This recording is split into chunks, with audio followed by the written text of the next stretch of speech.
welcome to the Tabletop Games blog topic discussion. Min-maxing. When I play board games with my games group, I'm usually more competitive than I would otherwise be. I want to win and try to find the most efficient way to get the most points. However, I know that I'm not usually very good at spotting where the points in a game come from, unless maybe when the theme of the game is really good and guides me to victory.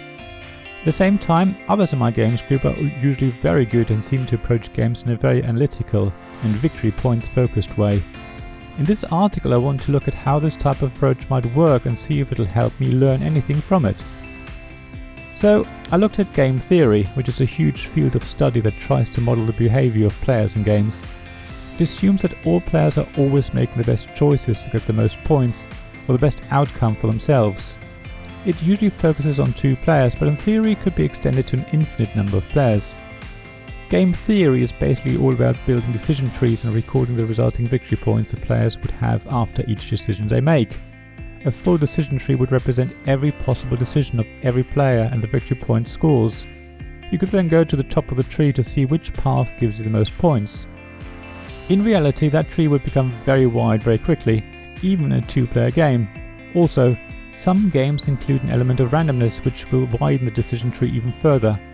If you wanted a full tree, you'd have to create a branch for every possible random outcome. Game theory can't be fully applied in live board game with friends, unless you have a very patient friends who are happy for you to map everything out, but it does offer some lessons. It does teach us to look at our options, map each one to a victory point score, then look at the next player's options, map their victory point score, and so on around the table. If a path looks like it's giving you the highest victory point gain when compared to the other players, then it's probably a good choice. The problem for me though is working out what victory points players would get for each choice they have. In some games it's easy because victory points are mapped directly, but in other games they are abstracted into resources, money or similar, which usually are further converted into other resources or more money, and only at the end of the game do these translate into victory points. I also often think that some games don't want you to go for victory points straight away, but invest in resources or other things first, because in the long run they will give you bigger benefits and more victory points, which will allow you to overtake other players who simply choose to get a small amount of victory points from the start. So my next port of call was constant sum game theory, of which zero-sum game theory is one example. This theory looks at games where there is a shared victory point pool. So in a 2-player game, for example, when one player gains victory points, the other player loses the same amount of victory points.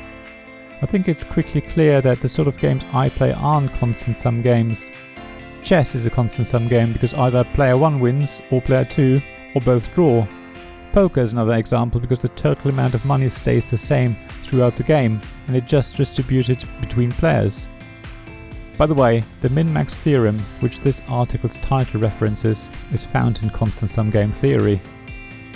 Leaving constant sum game theory behind, I then looked at variable sum game theory, which seems more aligned with the sort of games I play. It is a fascinating theory and discusses things like a prisoner's dilemma, yet it still relies on being able to somehow work out the benefit for every player to be able to decide what the best choice is. The more I looked at game theory, the more I came to realize that my lack of being able to identify where the most victory points in a game could be found is what is holding me back. I think that's actually fine and not a bad thing. Making gut decisions is alright, and even though it might mean I won't win many games, it doesn't stop me from having fun when playing. If I can find games that have a great theme that meshes well with the rules and guides players to making victory points, then I will have a good chance of winning them. So what is your approach to making victory points in games? Are you a very analytical player? Do you math everything out? Do you prefer to play whatever feels right? Please share your thoughts and experiences in the comments on my blog at tabletopgamesblog.com. I'd love to hear how other people approach playing board games. Thank you for listening to this Tabletop Games blog topic discussion podcast. Please check the description below for links mentioned in this episode, as well as to the written version of this article on the blog.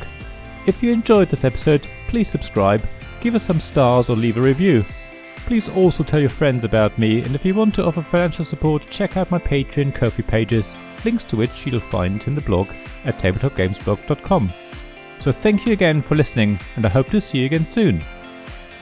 This podcast was made possible by the generous help of my Patreon supporters: Royal Patron Sean Newman, Castle Guard David Miller, Dice Masters Alex Bardi, Paul Grogan, Robin Kay and James Naylor, and Shining Lights Sarah Reed, Tim Vernick and We're Not Wizards.